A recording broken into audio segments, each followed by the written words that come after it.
Most EQ tutorials out there on YouTube highlight the exact same mistakes as every other tutorial out there. So today I'm going to unleash 7 lesser known secrets that I've learned over my 14 years of music production experience across multiple genres so you can conquer the confusing beast that is EQ. The best companion to this video as you go is our free EQ cheat sheet, which is going to go into excruciating detail about every single component of an average EQ plugin. So grab that below for free in the description and let's dive in. So here's the example track that I'm going to use. It's not mixed perfectly on purpose, and we're going to use EQ throughout this video and the 7 different tips to show you how we can make it a lot better. Look what you've done.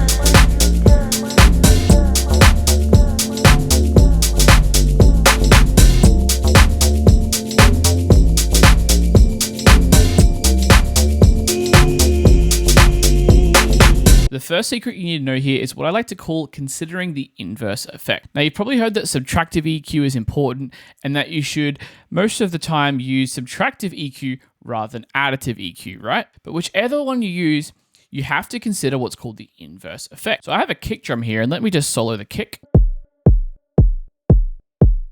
Right? I'm actually going to cut out the low mids around 200 hertz here just to clean it up and just give it a bit more of a deliberate frequency response.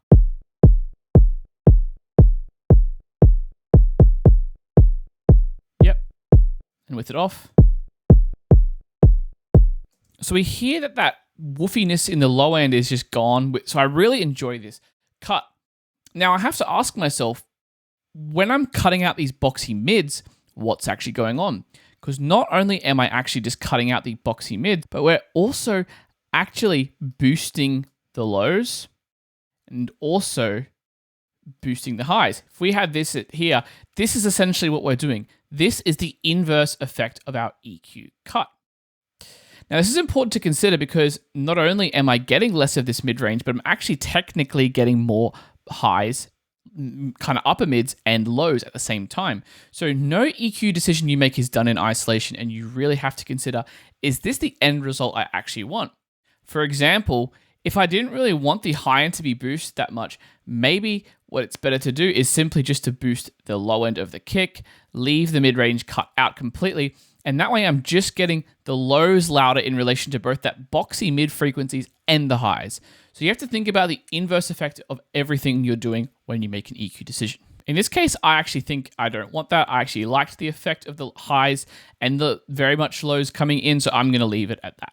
The second thing is that volume is kind of EQ. Now, bear with me for a second on this one, because when you adjust a fader value, it doesn't actually adjust any EQ in a literal sense. There's no curve or frequency response that changes in your DAW, but it does in a perceived sense. Now, humans hear audio according to the Fletcher-Munson curve, and as you can see, certain frequencies, for example, 2 to 4 kilohertz, we hear a lot more easily than other frequencies.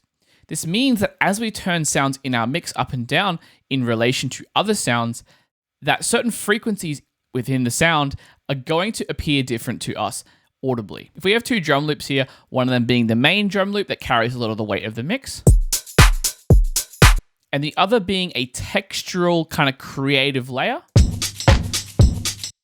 when we put them together, we can hear that it has a certain effect.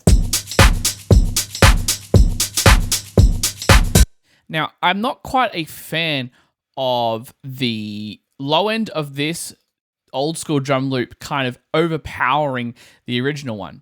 So my first thought here would be to boost the lows of the kick drum in the main drums, or potentially cut out the lows of the kick drum in the old school drum group here. But what I actually want to try and do instead is actually just turn down this loop and see the effect it has on my mix. Perhaps I'm still going to get the nice high-end effect because that pokes through the mix quite nicely, but bringing down the volume will kind of tuck the low end under the mix so I'm not getting it up in my face, right? So let's give this a listen. Really start to hear how that kick drum comes in now.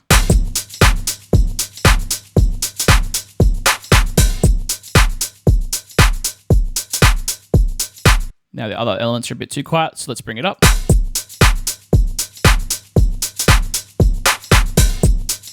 And let's just bring up our main drums a little bit to compensate.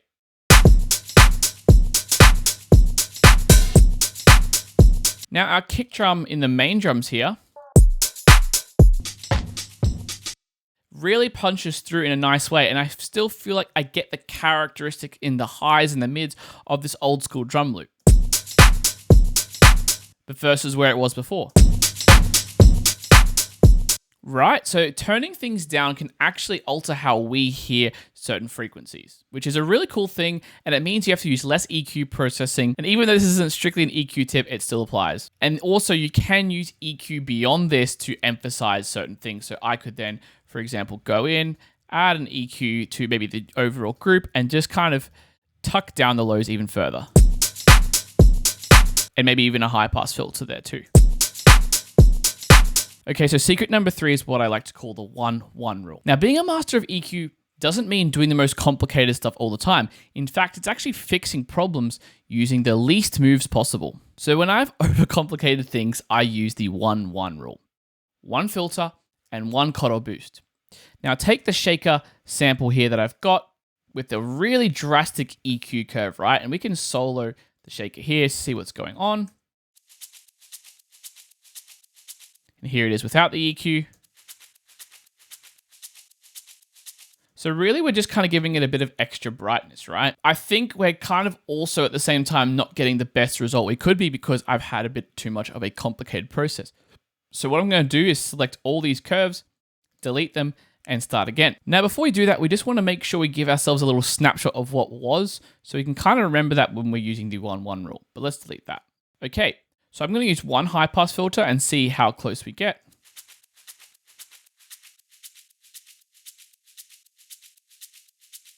And then I'm just going to use 1 boost of the highs here to kind of find the frequency range in the high end here that kind of I want to hear more of.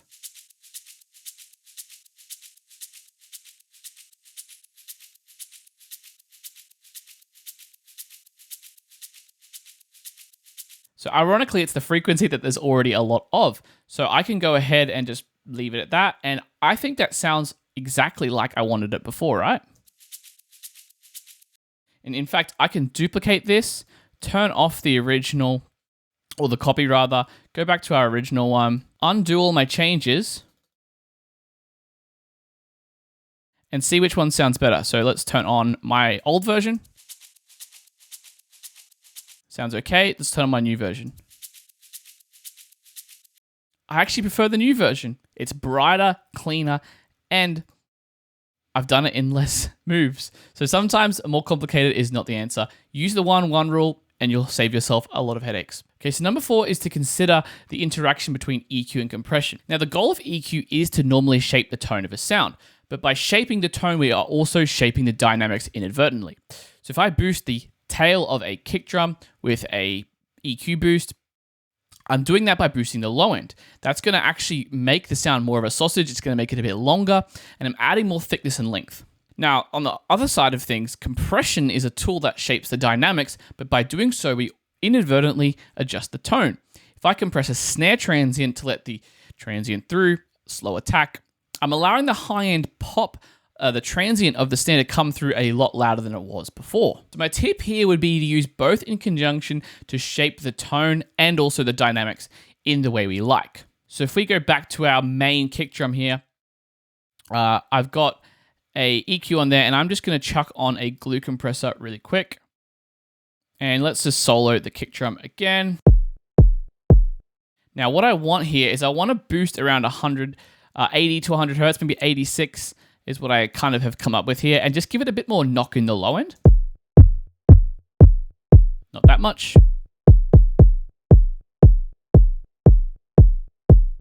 About that. But I also want to emphasize that even further with the glue compressor and give it a bit of a slow attack to emphasize the transient. And let's use these in conjunction to make the low end just have a lot more weight. Might change the ratio to 4. Boost up the makeup gain. Scale the effect back a bit here. A lot punchier. I might turn this down just a little bit to give it a little less weight. going to try turning the curve off.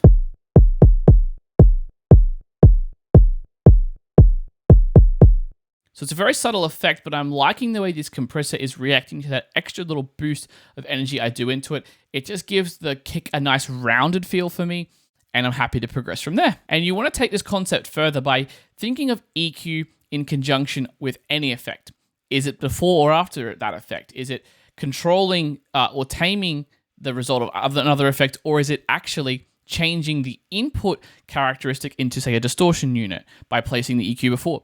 Consider how EQ plays a role in what your other processors and devices are doing in your mix. So number 5 is that EQ slope is more important than you think. And for most people, EQ slope is honestly an afterthought. Most people in Ableton Live love to just chuck on the ×4 filter and kind of use it because it looks cleaner and sounds more precise. So wouldn't that be a better result? Well, not exactly. This is why I'm a huge fan of FabFilter Pro Q3, because you can dial in the exact result you want. Now, in the case of this high pad here, I'm just going to solo it so you can hear the exact element I'm talking about.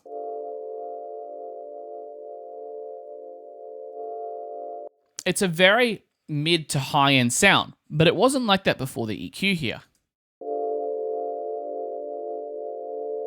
In this example there, you can hear it has a bit more mid-range, right?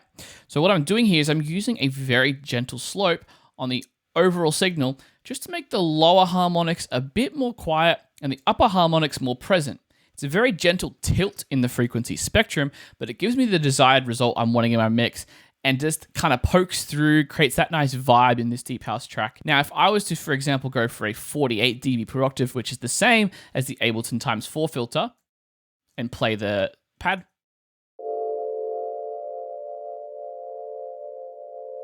I'd be getting more of a lo-fi effect, and I'd be kind of eliminating pretty much those lower harmonics, which is not something I want. Now, I liked the 6 dB per octave effect. You might like this effect. It's really up to you. I could solo, or I could unsolo this and see how it sounds in the context of the mix now. Oh, look what you've done.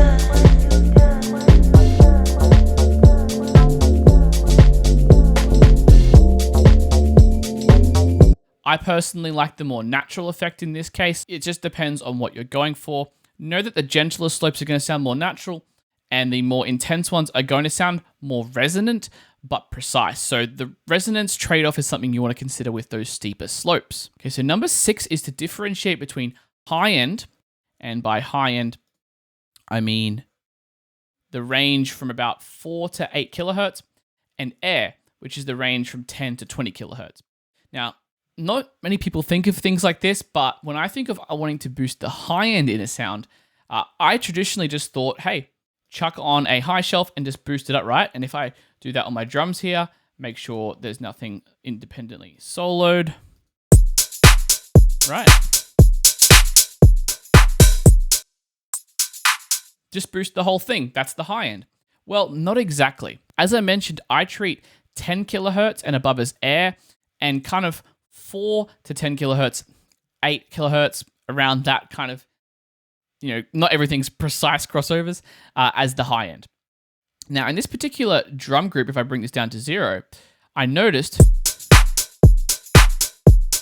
the high end is actually quite solid. The clap and the hat hit the spot. So I'm not wanting more high end. What I'm actually wanting is more air.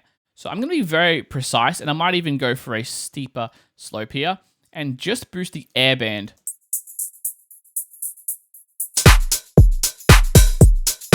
by a couple of dB or so, just to give the hats, the claps, and also the top end of the kick just that presence and openness that the air band will give.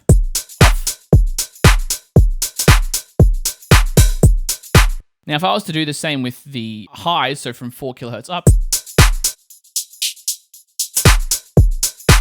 it just gives the hat and clap too much high end. So you really want to differentiate between those bands. There may be other cases where, for example, you don't want air. You just want to use a bell curve to boost up the high end in a certain frequency, but you wouldn't use a shelf. You would just use the bell because you want to leave the air untouched. But in this case, I'm just after the air band. Okay, so lastly, number 7 is to pull out resonances with a narrow Q. Now, if there's annoying frequencies in a certain sound or in your mix that you can't seem to tame, it might be because you need to get more surgical. Now, the best way to do this, and I'm going to use my hi-hat here as an example. is to pull out specific resonances that are pushing you away. I'm going to solo my hi-hat here and just listen, because I'm noticing it's kind of, whilst I mentioned, it had a lot of high end in it, it's because there's a bit too much resonance in certain frequencies. So let's give it a listen and see where those resonances are. Turn off the shaker.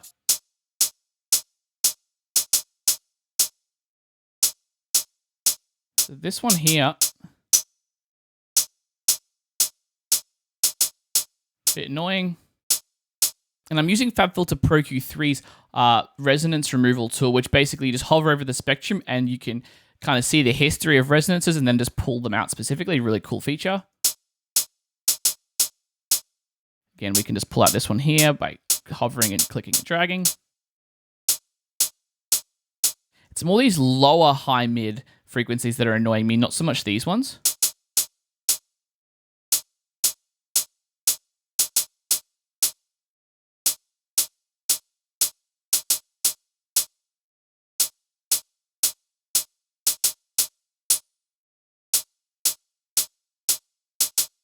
And let's see this effect before and after. Before.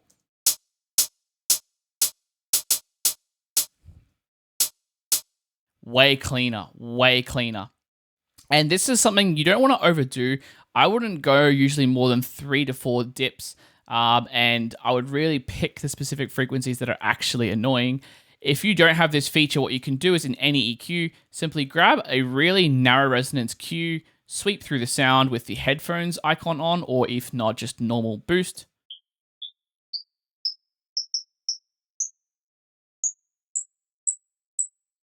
And find the frequencies that are annoying to you and just cut them out, normally by 1 to 3 dB. You can do this on the master, you can do this on buses and mix groups, whatever works for you. Just pull out those resonances and watch your sounds just clean up magically.